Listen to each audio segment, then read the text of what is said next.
जय हिंद दोस्तों, मैं कमल धीमान केडी लर्निंग हब में आपका स्वागत करता हूं। तो आज हम जो वीडियो लेके आए हैं वो बिहार पीसीएस के लिए बहुत ज़्यादा इंपॉर्टेंट है। वैसे तो ये यूपी पीसीएस के लिए भी बहुत ज़्यादा इंपॉर्टेंट है, लेकिन मोस्टली जो वीडियो है ये बिहार पीसीएस के लिए, क्योंकि ये प्रीवियस ईयर के क्वेश्चन है बिहार पीसीएस के। ठीक है, तो जो मई में एग्जाम होने वाला है और जो लोग एग्जाम देने वाले हैं मई में, तो वो मोस्ट इंपॉर्टेंट है उनके लिए देखना, और इससे बहुत ज्यादा क्वेश्चन पूछने वाले हैं। ठीक है, ये घटना चक्र की सीरीज चल रही है, ये मैंने घटना चक्र की सीरीज चलाई है, तो इसमें जितने भी प्रीवियस ईयर के क्वेश्चंस करवाए गए हैं वो सब मैं इसमें करवाने वाला हूँ। ठीक है, चलिए स्टार्ट करते हैं।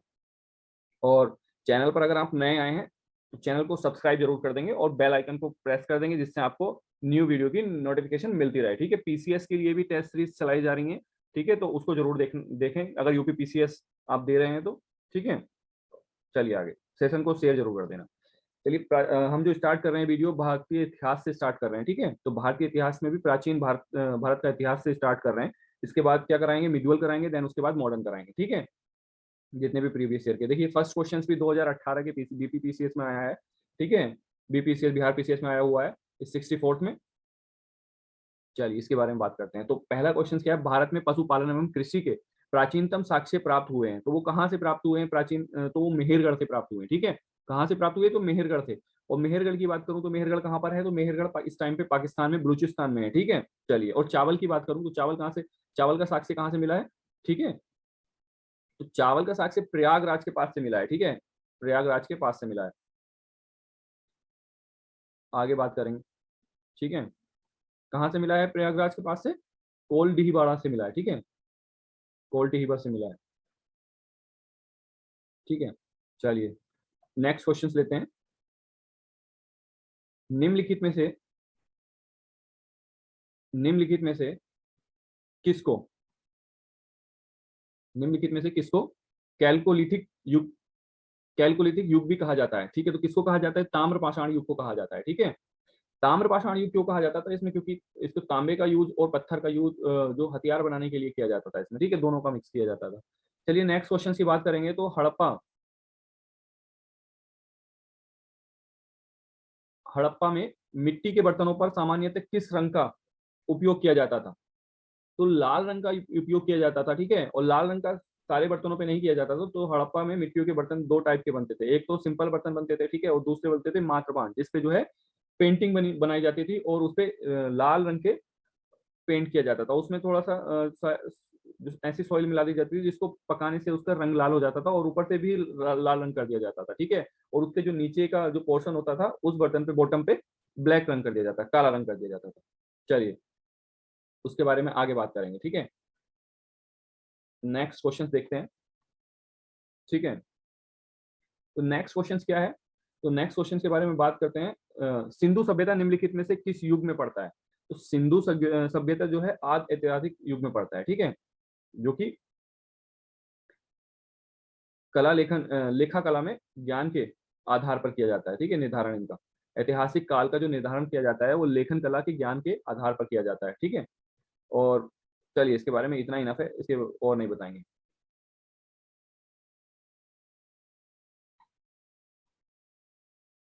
सिंधु घाटी सभ्यता के बारे में बात कर लेते हैं। सिंधु घाटी सभ्यता की सबसे महत्वपूर्ण विशेषता क्या थी, तो सिंधु घाटी सभ्यता की जो सबसे महत्वपूर्ण विशेषता थी वो पक्की ईंटों से बनी इमारतें थी। ठीक है, क्या थी, पक्की ईंटों से बनी इमारतें, ये सबसे इंपॉर्टेंट बात थी यहाँ की। ठीक है, और इसमें नगर नियोजन को भी माना जाता था। ठीक है, इसमें इसकी जो विशेष प्रमुखता थी, जो नगर नियोजन था उसकी भी मानी जाती थी। चलिए, तो सिंधु घाटी सभ्यता में प्रमुख विशेषता नगर नियोजन को माना जाता था। और दूसरी चीज जो है, पक्की ईंटों से जो बनी मोहनजोदड़ो से विशाल स्नानागार हो गया, अन्नागार हो गया। ठीक है, ये प्रमुख जो है, इनकी जो बॉटम थे वो पक्की हुई ईंटों से बनाए गए थे, इनकी जो सतह थी वो पक्की हुई ईंटों से बनाई गई थी बेसिकली।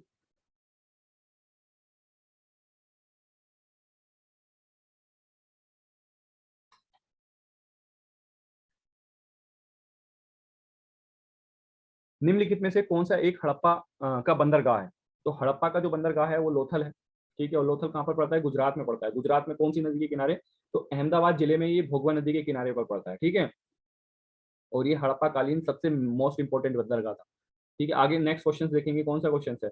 तो निम्न में से हड़प्पा कालीन स्थल से टेराकोटा का हल कहाँ से प्राप्त हुआ था, ये तो कालीबंगा से नहीं, ये बानावाली से प्राप्त हुआ था। ठीक है,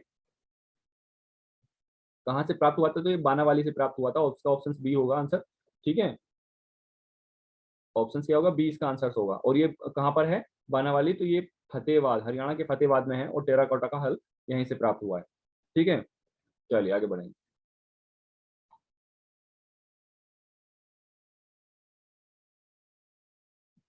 निम्नलिखित में से कौन सा हड़प्पा और मोहनजोदड़ो के उत्खनन से संबंधित नहीं है?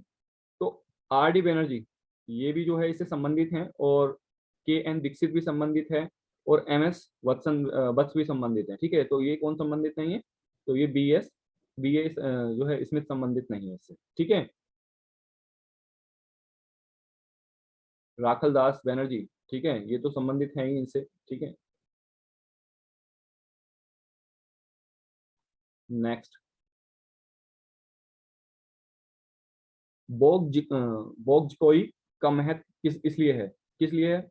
वहां जो अभिलेख प्राप्त हुए हैं उनमें वैदिक देवी एवं देवताओं का वर्णन मिलता है। सेकंड ऑप्शन क्या है? मध्य एशिया एवं तिब्बत के बीच एक महत्वपूर्ण व्यापारिक केंद्र माना जाता है, जाना जाता है, सॉरी। वेद के मूल ग्रंथ की रचना यही हुई थी, और उपयुक्त में कोई भी नहीं है। तो इसका ऑप्शन जो सही होगा वो ऑप्शन ए सही होगा। तो वहां पर क्या मिलती है? देवी की, देवताओं की वर्णन मिलता है। ठीक है, चलिए नेक्स्ट क्वेश्चन देखते हैं। Question number 10।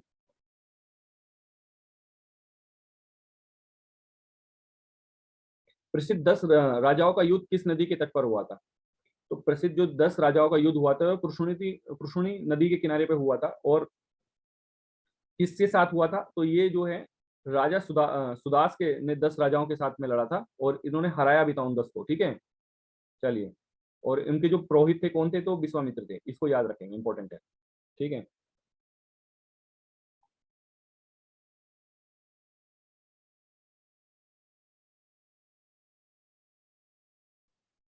ऋग्वेद का कौन सा मंडल पूर्णतः सोम को समर्पित है? तो ये ऋग्वेद का जो नौवां मंडल है, ये पूर्णतः किसको समर्पित है? ये सोम को समर्पित है। और इसमें ऋग्वेद में कितने मंडल है? तो ये कुल 10 मंडल हैं, और नौवां मंडल की बात करें तो ये सोम को समर्पित है। और इसमें कितने मंत्र? 114 मंत्र जो है सोम को समर्पित है। ठीक है, चलिए आगे बढ़ेंगे।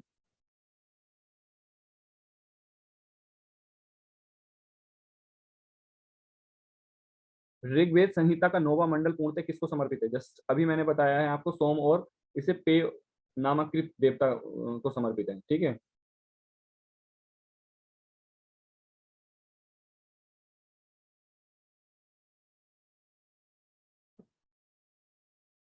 गायत्री, क्वेश्चन नंबर 13 देखेंगे। गायत्री मंत्र किस पुस्तक से मिलता है? तो ये कौन सी पुस्तक से मिलता है? तो ये ऋग्वेद से मिलता है। ठीक है, गायत्री मंत्र की बात करूं तो ये ऋग्वेद से मिलता है। ठीक है, और गायत्री मंत्र का जो रचनाकार है ऋग्वेद में, ठीक है, तो ये किसको माना जाता है? तो ये विश्वामित्र को माना जाता है। और यह मंत्र ऋग्वेद के तृतीय मंडल में वर्णित है। ठीक है, कहाँ पर वर्णित है?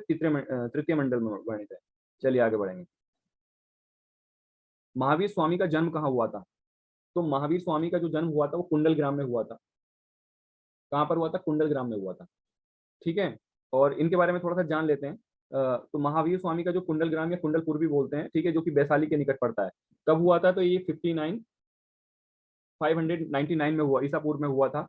और इसमें कुछ जो पुरानी ओल्ड एनसीईआरटी है उसमें 540 भी माना जाता है, 540 ईसा पूर्व भी माना जाता है, लेकिन जो सही आंसर इसका है वो 599 जो है ईसा पूर्व इसका सही आंसर है। ठीक है, और इनकी माता का क्या नाम है? तो इत्रशाला नाम था इनकी माता का। और पिता का नाम की बात करूँ तो सिद्धार्थ था। ठीक है, चलिए आगे बढ़ेंगे इसमें। और इनकी जो बहन बहन थी, किसकी बहन थी ये? तो लच्छी वैशाली की चटक की बहन, चेटक की बहन थी, सॉरी। कौन? इनकी माता त्रिशाला। ठीक है, आगे बढ़ेंगे। महावीर जैन की मृत्यु निम्नलिखित में से किस नगर में हुई थी? तो इनकी जो मृत्यु हुई थी वो पावापुरी में हुई थी। ठीक है, कहां पर हुई थी? पावापुरी में। ऑप्शन सी इसका सही आंसर है, पावापुरी। ठीक है, तो महावीर स्वामी का जो जन्म हुआ था वो तो मैंने बता दिया था आपको, कहाँ पर हुआ था? कुंडल ग्राम या कुंडलपुर में हुआ था, जो किसके निकट है? वो वैशाली के निकट है। और इनकी मृत्यु पावापुरी में हुई थी। वो कहाँ पर है? राजगृह के समीप था। ठीक है, 72 ईयर की आयु में इनकी मृत्यु हो गई थी। ठीक है, इनके पिता का नाम क्या था? सिद्धार्थ था, और इनकी माता का नाम त्रिशाला था। ठीक है, चलिए। और हाँ, एक बात और मैं बता दूं, इनकी जो पुत्री थी जिसका नाम प्रियदर्शना था, उनकी जो शादी हुई थी जमाली से हुई थी। ठीक है, और जमाली जो है इनका प्रथम शिष्य था, जिसमें नेक्स्ट क्वेश्चन है ये। ठीक है, भगवान महावीर का जो प्रथम शिष्य था वो कौन था? जमाली था, और बाद में जाके यही इनके विरोधी बन गए थे, ठीक है, भगवान महावीर के। चलिए, इनकी पुत्री से इनका विवाह हुआ था, और ये पहले इनके क्या थे? शिष्य थे। इनकी पुत्री का नाम क्या था? तो प्रियदर्शना था। चलिए आगे बढ़ेंगे। 17 नंबर क्वेश्चन देखेंगे। निम्नलिखित में से कौन सबसे पूर्वकालिक जैन ग्रंथ कहलाता है? तो कौन कहलाता है? 14 पूर्वी जो है इनका पूर्वकालिक जैन ग्रंथ कहलाता है, ठीक है। आगे बढ़े।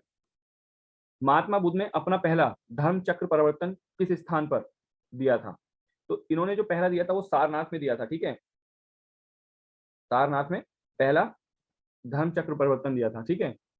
तो 6 ईयर में 6 ईयर की साधना के पश्चात इनको 35 साल की उम्र में बैसाखी पूर्णिमा की रात को जो है पीपल के वृक्ष के नीचे इनको जो है गौतम बुद्ध को ज्ञान की प्राप्ति हुई थी, ठीक है। और इस ये पेड़ जो है अभी अभी भी जो है वहां पर है, और ये इसकी 6th पीढ़ी है। ये बेसिकली 6th पीढ़ी है, लेकिन बिहार पर्यटक बोर्ड है, उन्होंने अपनी वेबसाइट पे इसको 5th वो माना हुआ है, डाला हुआ है। तो इसमें कंफ्यूजन रहता है, इससे क्वेश्चंस बनते हैं, लेकिन अब पिछली बार बना था क्वेश्चंस और तो उसको हटा दिया गया आयोग ने, ठीक है। चलो, यहाँ पे उनको ज्ञान की प्राप्ति हो गई थी। उसके बाद इन्होंने जो है 5 ब्राह्मणों को, 5 जो सन्यासी ब्राह्मण थे, उनको पहला उपदेश दिया था, ठीक है। कहाँ पर दिया था? जिसको हम क्या कहते हैं? धर्म चक्र परिवर्तन बोलते हैं जिसको, ठीक है। तो ये उपदेश कहाँ पर दिया था? ये कहाँ दिया था? सारनाथ में दिया था, ठीक है। और जिसको पहले क्या कहते थे हम लोग? ऋषि पतन बोलते थे इसको। क्या बोलते थे? ऋषि पतन बोलते थे इसको, ठीक है। और वर्तमान में अब हम सारनाथ बोलते हैं इसको। तो यहीं पे दिया था, ठीक है। चलिए, महात्मा बुद्ध का जो हम महापरिनिर्वाण कहाँ हुआ था? तो महापरिनिर्वाण कहाँ हुआ था? तो ये कुशीनगर में हुआ था, ठीक है। तो ये कहाँ पर हुआ था? कुशीनगर में हुआ था। चलो, पहला उपदेश की बात करूं तो सारनाथ में हुआ था, जिसको हम क्या बोलते हैं? धर्म चक्र परिवर्तन। और महापरिनिर्वाण की बात करूं तो ये कहाँ पर हुआ था? तो ये कुशीनगर में हुआ था, ठीक है। और कैसे हुआ था? तो ये इन्होंने क्या किया था? तो आम्र वाटिका थी, किसने? एक लोहार था जिसके यहाँ पर ये रुके थे, किसकी? उसकी आम्र वाटिका में। तो उसने इनको सुकर मद या मांस खिला दिया था, जो इनको डाइजेस्ट नहीं हो पाया था, जिसके कारण जो है इनकी मृत्यु हो गई थी, ठीक है। चलिए आगे बढ़ेंगे। त्रिपिटक किसकी धार्मिक पुस्तक है? तो ये बौद्ध धर्म की जो है धार्मिक पुस्तक है, और इनको 3 पार्टों में बांटा गया है, ठीक है। इसमें पहली विनय पिटक और सुत पटिक, और कौन सी थी? अभिधम पटिक। तो इसमें जो विनय पिटक है उसमें क्या रखा गया है, क्या कहा गया है? तो संघ संबंधी नियम व आचार की शिक्षाएं दी गई हैं। और सुत पटिक की बात करूं तो महात्मा बुद्ध के वचन दिए गए हैं इसमें। और अभिधम पटिक की बात करूं तो दार्शनिक सिद्धांत के बारे में बात की गई है उसमें, ठीक है। चलिए आगे बढ़ेंगे। निम्नलिखित में से कौन सी बात बौद्ध धर्म तथा जैन धर्म में समान नहीं है? तो ये अहिंसा वाली बात जो है इन दोनों धर्म में समान नहीं है बिल्कुल भी, ठीक है। बाकी तो सब ये समान है। वेदों के प्रति उदासीनता, आत्मदमन और रीति व रिवाजों के अस्वीकृति, ठीक है, ये सब चीजें बाकी समान है। बस यही अहिंसा जो है इन दोनों में समान नहीं है, ठीक है। बोध गया में बोधि वृक्ष अपने वंश की इस पीढ़ी का है। तो वो जैसे कि मैंने बताया था, इसमें ऑप्शन 5 दिया हुआ है, लेकिन जो बिहार पर्यटक बोर्ड की वेबसाइट है उस पर 5th ही दिया गया है। लेकिन बेसिकली ये क्या है? ये 6th पीढ़ी का जो है वृक्ष है, ठीक है। 6th पीढ़ी का जो है ये वृक्ष है। चलिए आगे बढ़ेंगे। क्वेश्चन नंबर देखेंगे हम लोग 23। तो बराबर की गुफाओं का उपयोग किसने आश्रय गृह के रूप में किया था? तो किसने किया था? तो ये अजीविकों ने किया था, ठीक है। किसने किया था? अजीविकों ने किया था। अजीविक आजीविक क्या था? संप्रदाय के संस्थापक थे। तो कौन थे इसके? तो ये थे माखिल गोसाल।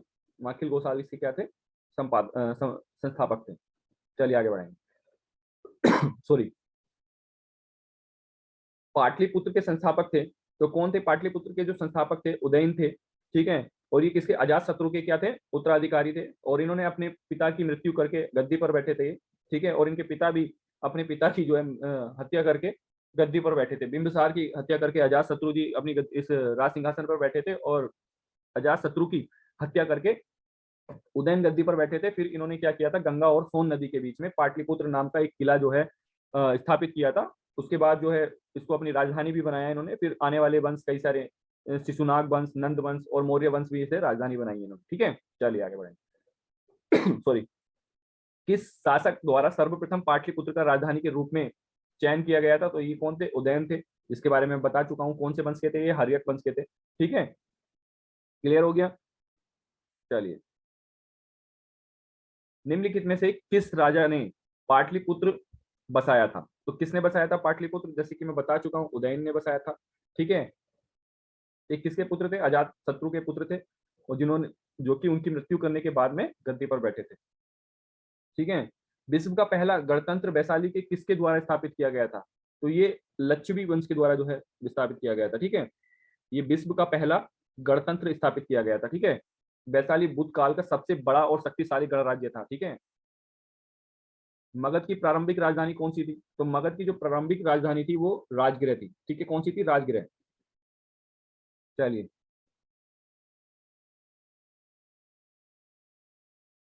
आगे बढ़ेंगे।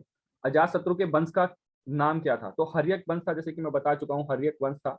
और इनके बाद इनके पुत्र कौन थे? उदयन आए थे। ठीक है। और इसके संस्थापक की बात करूं तो इनके पिता कौन थे? बिंबिसार थे। इनके जो संस्थापक थे बिंबिसार थे। ठीक है। इनको, इनकी हत्या करके ये जो है गद्दी पर बैठे थे। चलिए, सेंड्रोकोटस से चंद्रगुप्त मौर्य की पहचान किसने की थी? तो सेंड्रोकोटस की जो पहचान की थी वो विलियम जोन्स ने की थी। ठीक है। इसके बारे में शायद मैं बता भी चुका हूँ पहले। ठीक है। विलियम जोन्स जो है इसके पहले विद्वान थे, जिन्होंने सेंड्रोकोटस की पहचान मौर्य शासक चंद्रगुप्त मौर्य से की थी। ठीक है। एरियन तथा प्लूटार्क ने चंद्रगुप्त मौर्य को एंड्रोकोटस के रूप में वर्णित किया था। ठीक है। जबकि जस्टिन ने जो है सेंड्रोकोटस के नाम से जाना था। ब्रह्मी लिपि को सर्वप्रथम किसने पढ़ा था? तो जो जेम्स प्रिंसपेप थे, इन्होंने जो है ब्रह्म लिपि को पढ़ा था 1837 में। ठीक है। और ये इसमें क्या लिखा हुआ था? तो इसमें जो है अशोक के लेखों की जो लिपि थी वो थी ब्रह्मी लिपि। ठीक है। आगे बढ़ेंगे। मेगास्थनीज की पुस्तक का नाम क्या था? तो मेगास्थनीज की पुस्तक का जो नाम था वो इंडिका था। ठीक है। क्या था? इंडिका। और किसके शासनकाल में आया था ये? तो ये चंद्रगुप्त मौर्य के जो है समकालीन थे साहब। ठीक है। आगे बढ़ेंगे। इंडिका का लेखक कौन है? जैसे कि मैं बता चुका हूं, मेगास्थनीज है। ऑप्शन बी इसका आंसर होगा। मेगास्थनीज दूत था। तो किसका? सेल्यूकस का दूत था ये। ठीक है। किसका दूत दूत थे? तो सेल्यूकस के दूत थे मेगास्थनीज। सेल्यूकस निकेटर के द्वारा जो है चंद्रगुप्त मौर्य की राज्यसभा में भेजा गया था। ठीक है। एक ये यूनानी राजदूत था। कौन था? यूनानी राजदूत था ये। ठीक, चलिए आगे बढ़े। अंतिम मौर्य सम्राट था, तो कौन थे अंतिम मौर्य सम्राट? तो ये बृहद्रथ थे। मौर्य जो अंतिम मौर्य सम्राट थे बृहद्रथ थे। ठीक है। इसके बाद आगे बात करेंगे। बृहद्रथ की हत्या इसके सेनापति पुष्यमित्र सूंग के द्वारा की गई थी। ठीक है। पुष्यमित्र ने ही इसकी हत्या कर दी थी, जो कि इसके क्या थे? सेनापति थे। इस अभिलेख में रुद्र दामन प्रथम की जो है विभिन्न उपलब्धियां वर्णित हैं। तो ये जूनागढ़ के अभिलेख में क्या है? वर्णित है, जो कि गुजरात में पड़ता है। जूनागढ़। ठीक है। कहाँ पड़ता है? गुजरात में पड़ता है। निम्नलिखित राजाओं में से किसका जैन धर्म के प्रति भारी झुकाव था? तो ये खारवेल का जो था जैन धर्म के प्रति भारी झुकाव था। कलिंग का जो है चेदी वंश शासक खारवेल प्राचीन भारतीय इतिहास के महानतम सम्राटों में से एक माना जाता है। ठीक है। जो कि उड़ीसा प्रांत के भुवनेश्वर से 3 मील की दूरी पर स्थित उदयगिरी पहाड़ी में रहता था। ठीक है। चलिए, किस गुफा में रहता है हाथी? गुफा में उसका एक बिना तिथि का अभिलेख प्राप्त हुआ था। यह अभिलेख खारवेल का इतिहास जानने का एकमात्र स्रोत है। इसका जो है जैन धर्म के प्रति भारी झुकाव था। ठीक है। हाथी गुफा प्राकृतिक भाषा में लिखी गई है। ठीक है। प्राकृत भाषा में लिखी गई है, सॉरी। कलिंग नरेश खारवेल का संबंध था, तो किससे था? तो महामेघ वाहन वंश से जो है इसका संबंध था। ठीक है। महामेघ वाहन वंश से। प्राचीन भारत का नेपोलियन किसे कहा जाता है? तो प्राचीन भारत का नेपोलियन किसको? समुद्रगुप्त को कहा जाता था। ठीक है। किसको कहा जाता था? समुद्रगुप्त को। चलिए आगे बढ़ेंगे। और किसने कहा था? इतिहासकार बेसेंट स्मिथ ने अपनी रचना अर्ली हिस्ट्री ऑफ इंडिया में समुद्रगुप्त की वीरता एवं विजयों का मुग्ध होकर उसे जो है भारत के नेपोलियन की संज्ञा दी थी। ठीक है। गुप्त सम्राट जिसने हुणों को पराजित किया कौन थे? तो ये स्कंदगुप्त थे। ठीक है। इन्होंने पहली बार इन्हीं के शासनकाल में जो है क्या हुआ था? हुणों का आक्रमण हुआ था इन पे, और इन्होंने बहुत बुरी तरह से हुणों को हराया था और पराजित कर लिया था। लेकिन इसके बाद में जाते जाते कई सारे इनकी मृत्यु के बाद में कई सारे एरिया पे जो है हुणों ने जो है अपना कब्जा कर लिया था। ठीक है। चलिए आगे बढ़ेंगे। उत्तर पश्चिम में कई सारी जगहों पे हुणों ने कब्जा कर लिया था इनकी मृत्यु के बाद। लेकिन किस प्रकार की भूमि को अपृहत कहा जाता था? तो जो बिना जोती हुई जंगली भूमि होती है जिस पर खेती नहीं की जा सकती, उसको अपृहत भूमि कहा जाता था, ठीक है, जैसे कि ऑप्शन बी में लिखा हुआ है साफ साफ, ठीक है, बिना जोती हुई जंगली भूमि को कहा जाता था। चलिए, ये गुप्त काल की भाषा थी, ठीक है। चीनी यात्री सुंगयून ने भारत की यात्रा की थी, तो इन्होंने कब की थी, तो ये इन्होंने 518 में की थी, ठीक है, सॉरी,